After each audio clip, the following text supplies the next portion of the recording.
tauhid ini keistimewaan yang sangat luar biasa, yaitu menyebabkan masuk surga tanpa adab, tanpa hisab. Kita tahu bahwasanya manusia ada beberapa model manusia ya. Kalau kita mau sederhanakan model-model manusia di akhirat. Kata Allah Subhanahu wa taala fis sa'ir, fariqun fil jannah wa fariqun fi sa'ir. Yang pertama orang-orang kafir. Orang kafir mereka di mana? Di neraka kekal. Adapun orang-orang beriman, maka ujungnya pasti masuk surga karena mereka beriman. Ada di antara mereka yang dihisab dulu, disidang baru masuk surga. Yang parah ada yang diazab dulu, transit dulu di mana? Di neraka, baru masuk surga. Mereka diazab dulu sesuai dengan maksiat yang mereka lakukan. Jadi mereka sudah dihisab, tapi ternyata dosa-dosa mereka lebih berat. Orang-orang dosanya lebih berat daripada kebaikannya. Masih ada dua kemungkinan. Ada yang mungkin diampuni oleh Allah, ada yang tidak diampuni. Karena Allah berfirman dalam ayatnya, Innallaha la yaghfiru ayyushraka bih wa yaghfiru ma duna dzalika liman yasha. Sungguhnya Allah tidak mengampuni dosa syirik, tapi Allah mengampuni dosa selain syirik bagi yang Allah kehendaki. Jadi mereka ini, jadi ada yang dihisab dulu baru masuk surga karena timbangan kebaikan lebih berat, maka masuk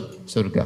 Kalau ini ada yang diazab dulu, ini kenapa? Timbangan apa? Maksiat lebih berat dan tidak diampuni Allah. Ada orang yang timbangan maksiatnya lebih berat, tapi dia diampuni. Kalau timbangan maksiat lebih berat tapi diampuni, masuk apa? Masuk surga. Ditimbang antara kebaikan keburukan, lebih berat keburukan, tetapi masih diampuni oleh Allah. Tapi ada juga yang tidak diampuni. Dan nilai hebat dari ini semua yang masuk surga adalah langsung masuk surga tanpa hisab, tanpa azab. Subhanallah. Siapa mereka ini yang masuk surga tanpa hisab dan tanpa azab? Mereka adalah ahli tauhid. Mereka adalah al-muhaqqiqun, yaitu orang-orang yang spesial di kalangan ahli tauhid. Sebagaimana yang Rasulullah SAW sebutkan dalam hadisnya, di antara umatku sab'una alfan yadkhuluna al-jannata bighairi adzabin wala hisab. Kata Nabi SAW, di antara umatku ada yang masuk surga tanpa azab dan tanpa hisab. Maka para sahabat bertanya-tanya, siapa umat Nabi tersebut yang 70.000 orang masuk surga tanpa azab dan tanpa hisab? Ya. Maka akhirnya Rasulullah SAW jelaskan tentang mereka-mereka yang masuk surga tanpa azab dan tanpa hisab. Kata Nabi SAW, humul ladzina la yastarqun, yaitu orang-orang yang tidak pernah minta untuk diruqyah. Wala yaktawun, orang yang tidak pernah minta untuk diobati dengan cara kai, besi yang dipanaskan. Wala yatatayyarun, orang-orang yang tidak pernah mengkait-kaitkan nasib sial dengan apa yang mereka lihat, apa yang mereka dengar, hitungan dengan primbon, tanggal-tanggal tertentu, mereka tidak pernah melakukan seperti itu. Kemudian terakhir kata Nabi,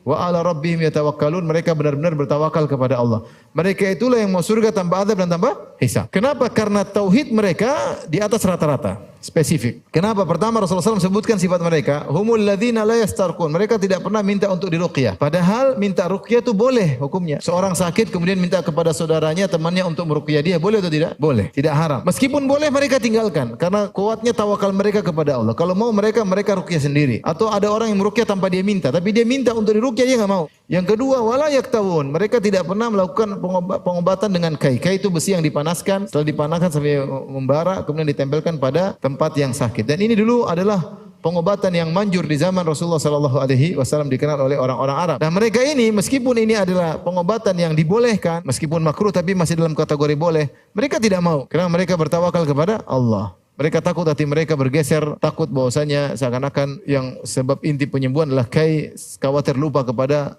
sang pemberi kesembuhan, yaitu Allah Subhanahu wa taala. Yang ketiga, mereka tidak pernah bertatoyur. Tidak bertatoyur, saya katakan tadi. Tidak boleh, tidak mengkait-kaitkan nasib sial dengan apa yang mereka lihat dan apa yang mereka dengar. Zaman dahulu orang-orang Arab, kalau mereka ingin pergi bersafar atau melakukan kegiatan, mereka pergi ke burung tertentu. Kemudian mereka usir burung tersebut. Kalau burung tersebut terbang ke kanan, mereka lanjutkan perjalanan. Kalau burung tersebut terbang ke kiri, mereka enggak jadi. Ini namanya tatoyur. Ini syirik. Seperti di Mesir, saya lihat di YouTube, datang, Ya Ahmad Sayyid al-Badawi, Ya Syekh al-Arab. Ya Syekh al-Arab, sembuhkan anakku, subhanallah. Siapa yang maha menyembuhkan?